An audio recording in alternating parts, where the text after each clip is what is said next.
नमस्कार मित्रों, आज हम एनिमल फिजियोलॉजी में ऑक्सीजन ट्रांसपोर्ट को स्टडी करेंगे। तो ऑक्सीजन का ट्रांसपोर्ट जो है it is occur with the help of hemoglobin which itself present in uh, RBC, red blood corpuscles. Only 2% of hemoglobin, 2% of oxygen dissolve in plasma, blood plasma, as well as in cytoplasm of RBCs. तो सिर्फ 2% oxygen का transport dissolve form में होता है।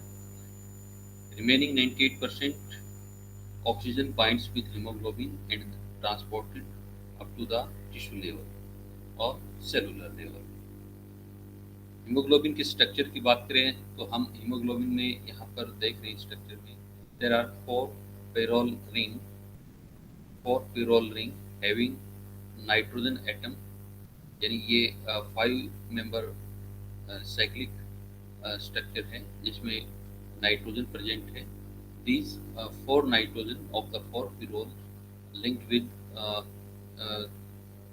iron, that is the ferrous ion, और ferrous ion की यहाँ पर हम देख रहे हैं there are 4 coordination bonds are formed। ठीक है, इनमें 4 coordination bonds बन रहे हैं और this pyrrole ring जो है these are linked with each other with the help of methane group। ये methane group यहाँ पर this one and this one। ठीक है, और इसमें आयरन जो है फेरस आयन की जो 4 बॉन्ड जो हैं these are found with pyrrole. 1 bond on upper side ये ऑक्सीजन के साथ बन रहा है।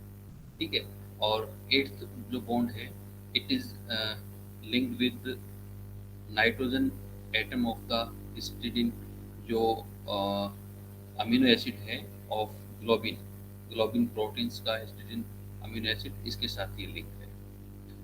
तो इस तरह से ऑक्सीजन जो है आयरन के साथ फेरस आयन के साथ बाउंड होती है और ये बाउंड फॉर्म में ही ट्रांसपोर्ट होती है। और यहाँ पर हम देखें तो ये जो चेन है globin chain, there are 4 globin chain, 2 alpha है 2 बीटा है। ठीक है, और अल्फा और बीटा का डाइमर होता है। ठीक है, और each chain enclose such type of 4 porphyrin ring. ये ओवरऑल स्ट्रक्चर जो है इट इज 4 फायरिन रिंग जो कि जिसमें 4 पिरोल रिंग है और एक metal ion that is the ferrous ion है जो कि हिस्टिडीन अमीनो एसिड के साथ लिंक है और ऑक्सीजन मॉलिक्यूल के साथ लिंक है। ये हीमोग्लोबिन की डिफरेंट फॉर्म है। अगर ऑक्सीजन इसके साथ बाउंड है, लिंक है, तो then such structure is known as haemoglobin. और यहाँ पर ऑक्सीजन नहीं है, बाउंड नहीं है, then it is known as deoxy haemoglobin. और अगर वाटर मॉलिक्यूल इसके साथ attached in instead of oxygen molecule, then such structure of haemoglobin is known as methaemoglobin. और यहाँ पर दूसरा स्ट्रक्चर जो है प्रोटीन मॉलिक्यूल है या फिर ग्लोबिन प्रोटीन है वो अटैच हो जाता है। तो दोनों तरफ इस रिंग के दोनों तरफ ऊपर और नीचे जो है यहाँ पर ग्लोबिन प्रोटीन अटैच हो जाता है। तो then such structure is known as haemichromes. अब हम बात करते हैं हीमोग्लोबिन्स की 2 फॉर्म होती है, ऑक्सीजन बाउंड होने के बाद और न बाउंड होने के दौरान। तो ये स्ट्रेस स्ट्रक्चर है इसका हीमोग्लोबिन का जो कि डीऑक्सी हीमोग्लोबिन है, ऑक्सीजन इसके साथ बाउंड नहीं है। और ये अल्फा बीटा डाइमर है, दूसरा अल्फा बीटा डाइमर ये है, और ये डाइमर और ये डाइमर एक दूसरे के साथ जो है these are linked with the help of weak ionic and hydrogen bonds. Alpha beta dimer दोनों के बीच में आयनिक और हाइड्रोजन बॉन्ड्स प्रेजेंट है। ठीक है, जैसे ही इसके साथ ऑक्सीजन बाउंड होती है तो ये बॉन्ड जो है यहाँ पर टूटने स्टार्ट हो जाते हैं। तो यहाँ पर बॉन्ड जो है वीक हो जाते हैं। तो ये रिलैक्स्ड फॉर्म है। इस रिलैक्स्ड फॉर्म ऑफ हीमोग्लोबिन यानी ऑक्सी हीमोग्लोबिन जो है it is in R form, that is relaxed form. अगर ऑक्सीजन बाउंड नहीं है then such condition is known as taut. State of the haemoglobin. अब हम बात करते हैं loading of the haemoglobin at the level of alveoli regions.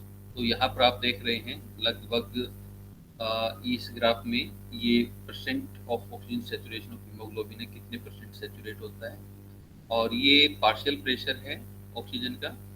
ठीक है, ऑक्सीजन का ये पार्शियल प्रेशर है 0 to 100।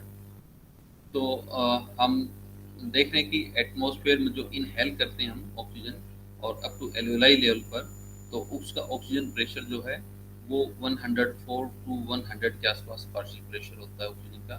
और इस पार्शियल प्रेशर पर ऑक्सीजन जो है लगभग लगभग 100% सेचुरेट हो जाती है। ठीक है, यहाँ पर ये इसको 100% नहीं दिखा रहे, 100% से कम है। इसका रीजन मैं आपको नेक्स्ट स्लाइड में बताऊंगा। तो लगभग ओवरऑल है 100% सेचुरेशन है at this partial pressure of oxygen आता है।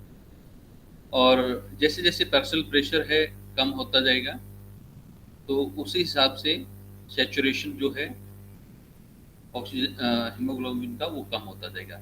और हम देखते रहे कि टिश्यू लेवल पर ऑक्सीजन का पार्शियल प्रेशर 40 होता है, और उसी लेवल पर अगर हम हीमोग्लोबिन की सेचुरेशन देखें तो लगभग 75 के आसपास जो है ये अभी भी सेचुरेटेड है।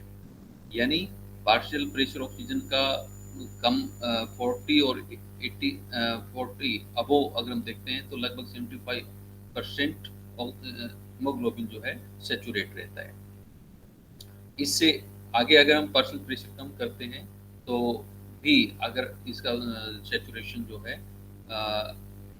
बहुत मतलब कम होने लग जाता है, या यूँ कहें कि भाई लगभग 28 पार्शियल प्रेशर ऑफ ऑक्सीजन पर देखें तो लगभग 50% हीमोग्लोबिन ऑक्सीजन से सेचुरेट रहता है। और टिश्यू लेवल पर जो पार्शियल प्रेशर की जो ऑक्सीजन का पार्शियल प्रेशर है वो लगभग 40 के आसपास होता है टिश्यू लेवल पर, और वहाँ पर देखिए तो ये 75% सेचुरेटेड रहता है। तो इससे नीचे आने का की नौबत ही नहीं आती। ठीक है, तो यहाँ इस लेवल और 40 और 100 mm के बीच में ही पार्शियल प्रेशर ऑक्सीजन का रहता है, और यही ऑक्सीजन जो है जो 75% सेचुरेटेड हीमोग्लोबिन जो है ये ब्लड जो टिश्यू लेवल पर ऑक्सीजन को ट्रांसपोर्ट हो जाएगा। अब यहाँ पर आपको ये एक लाइन और नज़र आ रही है, दिस वन, ये जो सेचुरेशन है ये हीमोग्लोबिन का नहीं है। यहाँ पर हम देख रहे हैं कि लगभग 1 to 2% जो है ऑक्सीजन जो है it is dissolve in blood plasma और साइटोप्लाज्मा साइटोप्लाज्म ऑफ आरबीसी के साइटोप्लाज्म में वो डिजोल्व हो जाती है, और ब्लड प्लाज्मा में, दोनों जगह। तो यहाँ पर हम ओवरऑल देखते हैं लगभग 20 ml, नियर बाई 19.7 और लगभग 20 ml के आसपास 100 ml ब्लड के अंदर ऑक्सीजन जो है वो लोड हो जाती है। ठीक है, तो 20 ml पर 100 ml ब्लड में ऑक्सीजन लोड हो जाएगी। तो नेक्स्ट स्लाइड जो है इसमें हम देखते हैं कि एल्वेलाई लेवल पर आपने देखा कि जो पार्शियल प्रेशर ऑफ ऑक्सीजन जो है वो 100 के आसपास है, लेकिन टिश्यू लेवल पर देखें अलग अलग टिश्यू लेवल पर तो वो डिफरेंट अंडर मतलब स्किन एपिडर्मिस में देखें तो partial pressure of oxygen in blood capillary जो 8 के आसपास रहता है, और डर्मल पेपेलाई जो है वहाँ पर 24 है। लीवर में इसका पार्शियल प्रेशर ऑक्सीजन का 55 है, और ब्रेन में बात करें तो 30 और 248 है। और यहाँ एल्वेलाई की बात करें लंग्स लेवल पर तो ये लगभग 104 to 108 के पास इसका पार्शियल प्रेशर रहता है, जहाँ ग्राफ में हमने आपको 100 के आसपास शो किया हुआ हमें। और आर्टरी जो है, आर्टरी लेवल पर हम देखें तो पार्शियल प्रेशर है 90 mmHg ऑक्सीजन का पार्शियल प्रेशर होता है, और वेनस जो वेन वगैरह हैं वहाँ पर इसका पार्शियल प्रेशर ऑक्सीजन का है वो 40 के आसपास होता है। अब हम बात करते हैं हीमोग्लोबिन की का कंपेयर करें अगर फीटल हीमोग्लोबिन, तो fetal hemoglobin जो है it is highly active and easily bounds with oxygen compared to adult hemoglobin. तो fetal hemoglobin का जो saturation जो है वो बहुत फास्ट होता है, और अगर पार्शियल प्रेशर ऑक्सीजन का कम है तो भी लगभग ये इसका सैचुरेशन जो है हायर रहेगा। अगर आप देखें यहाँ पर सपोज ये 20 है तो 20 पर भी यहाँ पर लगभग 70 के आसपास 20 पार्शियल प्रेशर में देखें तो लगभग 70% फीटल हीमोग्लोबिन है सैचुरेटेड है, और यही 70% saturation in case of adult की फॉर्म में देखें तो लगभग ये 35 के आसपास पार्शियल प्रेशर हीमोग्लोबिन है तब होता है। तो fetal fetal hemoglobin जो है it is highly active and bound to with the oxygen molecules compared to adult hemoglobins। अब हम मायोग्लोबिन की बात करें तो मायोग्लोबिन जो है it is easily bound, highly saturated, बहुत ही ज़्यादा सैचुरेशन है और बहुत ही लो पार्शियल प्रेशर ऑफ ऑक्सीजन पर ये ऑक्सीजन को बाउंड कर लेता है हीमोग्लोबिन। लेकिन इसका अगर हम देखें तो सैचुरेशन पॉइंट्स देखें तो 50% जो है बहुत कम पार्शियल प्रेशर पर ये ऑक्सीजन को रिलीज कर पाएगा। लेकिन यहाँ पर ऑक्सीजन का जो पार्शियल प्रेशर है इन केस ऑफ हीमोग्लोबिन की बात करें तो हीमोग्लोबिन जो है वो इजीली हायर पार्शियल प्रेशर पर भी ऑक्सीजन को ये रिलीज कर देता है। ठीक है, तो मायोग्लोबिन जो है it high affinity, very high affinity to bound with oxygen but low affinity to release the oxygen on demand. बहुत इतना आसानी से ये डिलीवर नहीं करता ऑक्सीजन को जितना हीमोग्लोबिन जो है ऑक्सीजन के ट्रांसपोर्ट में हेल्प करता है। इसलिए मायोग्लोबिन जो है it is present in muscles और responsible to store the oxygen and use at emergency. अब यहाँ पर हम बात करें ये जो ग्राफ जो है this graph showing the transport of oxygen and as well as carbon dioxide also. लेकिन हम यहाँ पर ऑक्सीजन की हम बात करें तो ऑक्सीजन जो है पल्मोनरी कैपिलरीज में लंग्स लेवल पर हम बात करें यहाँ पर तो इस पार्शियल प्रेशर पर 104 mmHg पर लगभग 100% ये सैचुरेट हो जाता है। लेकिन यहाँ पर सैचुरेशन जो हम देखते हैं एक्चुअली 95 mmHg है, 95 to 7 mmHg है, बिकॉज जो ब्लड यहाँ पर ब्लड पल्मोनरी कैपिलरी में कुछ ब्लड जो है it is received from the dead space area of the lungs. यहाँ पर ब्लड का ऑक्सीजनेशन नहीं होता और वो ये ऑक्सीजनेटेड ब्लड है इस ऑक्सीजनेटेड ब्लड के साथ मिक्स होता है जिससे इसका जो कंप्लीट सैचुरेशन नहीं हो पाता और मिक्स्ड ब्लड होता है जिसको हम मिक्स्ड पल्मोनरी शंट ब्लड कहेंगे। तो लगभग ये 2% सिस्टमेटिक ब्लड है जो कि नॉन ऑक्सीजनेटेड है जो इसके साथ मिक्स हो जाता है, और 98% जो है एल्वेलर कैपिलरी जो है वहाँ पर ब्लड जो है ऑक्सीजनेट हो जाएगा। तो ये सिस्टमेटिक आर्टरी जो है then transport blood to the tissue level, और जहाँ जैसे जैसे टिश्यू लेवल पर पहुँचेगा ब्लड ट्रांसपोर्ट होगा ऑक्सीजन जो है यहाँ से डिफ्यूज होती जाएगी up to the mitochondrial matrix. यहाँ पर ये ग्राफ ये शो कर रहा है कि भाई ब्लड जो हार्ट से डीऑक्सीजनेटेड ब्लड लंग्स के पास पहुँचा है ऑक्सीजनेशन के लिए, तो यहाँ पर ऑक्सीजनेशन जो 95 mmHg जो पार्शियल प्रेशर ऑक्सीजन का लंग्स में ये कंप्लीट हो जाता है, और लंग्स में जो आर्टेरियल कैपिलरी जो है वहाँ पर ऑक्सीजन का जो पार्शियल प्रेशर है वो लगभग 95 mmHg के आसपास रहता है, और जैसे जैसे टिश्यू लेवल पर जाता है तो ऑक्सीजन का पार्शियल प्रेशर है वो 40 mmHg के आसपास यानी डाउन आ जाता है।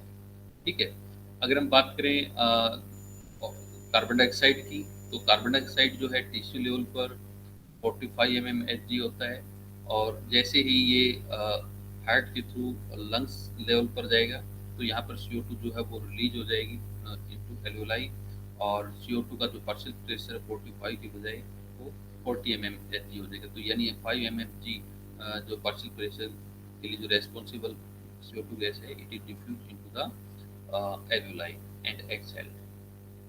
इसके अलावा हम यहाँ पर बात करें affinity of hemoglobin to oxygen and role of DPG डाइफॉस्फोग्लिसरेट और बाइफॉस्फोग्लिसरेट जो है it is formed at glycolysis site pathway in RBC cytoplasm or it is responsible to release uh, or stabilize hemoglobin and responsible to release the O2 यानी ये जो DPG जो है haemoglobin के साथ बाउंड होगा तो उतना ही आसानी ये से इसकी एफिनिटी जो है ऑक्सीजन के लिए डिक्रीज हो जाएगी। यानी कहने का मतलब ये है कि this molecules is made by the shunt in the pathway glycolysis in the RBC. This molecule bind to deoxy form of hemoglobin and stabilize is this deoxyhemoglobin and allows the release of oxygen, more and more oxygen release at the